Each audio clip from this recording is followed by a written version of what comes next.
पवित्र गीता जयंती उपलक्षे आपण मानकु बहुत बहुत शुभेच्छा और अभिनंदन। आज है मार्गशीर मास शुक्ल पक्ष एकादशी तिथि। आज दिन को सारा विश्व रे गीता जयंती भाव में पालन करा जाउछि।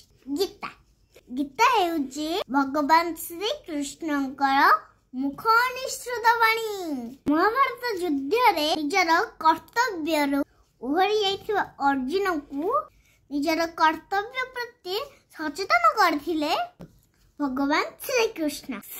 से जो शिक्षा अर्जुन को देथिले ता गीता रे वर्णना अछि।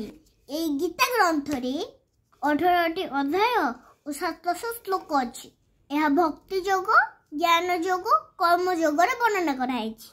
गीता ज्ञान रो आवश्यक केवल जो अर्जुन कर दरकार थिला ताहा नुहे, आम जीवन रे भी दरकार। अर्जुन को युद्ध तो किछि दिन पाई थिला, तो हमर युद्ध सारा जीवन पाई चलिछि। आमे माने सारा जीवन काम, क्रोध, लोभ, माया, भय भली युद्ध कीर्तने प्रतिदिन लड़ुचे। आमको भी गीता ज्ञान आवश्यक अछि। गीता पढ़िबा द्वारा आम मध्य साहस, शांति, सरलता, समानता इत्यादि दैव गुण सहजरे विकास होइथाय। प्रतिदिन गीता पढ़िबा द्वारा प्राणीटी मुख्य प्राप्ति होइथाय एवं धर्म, अन्याय, शोषण को साहसर सहित सामना करिया पाई सामर्थ्य पाए।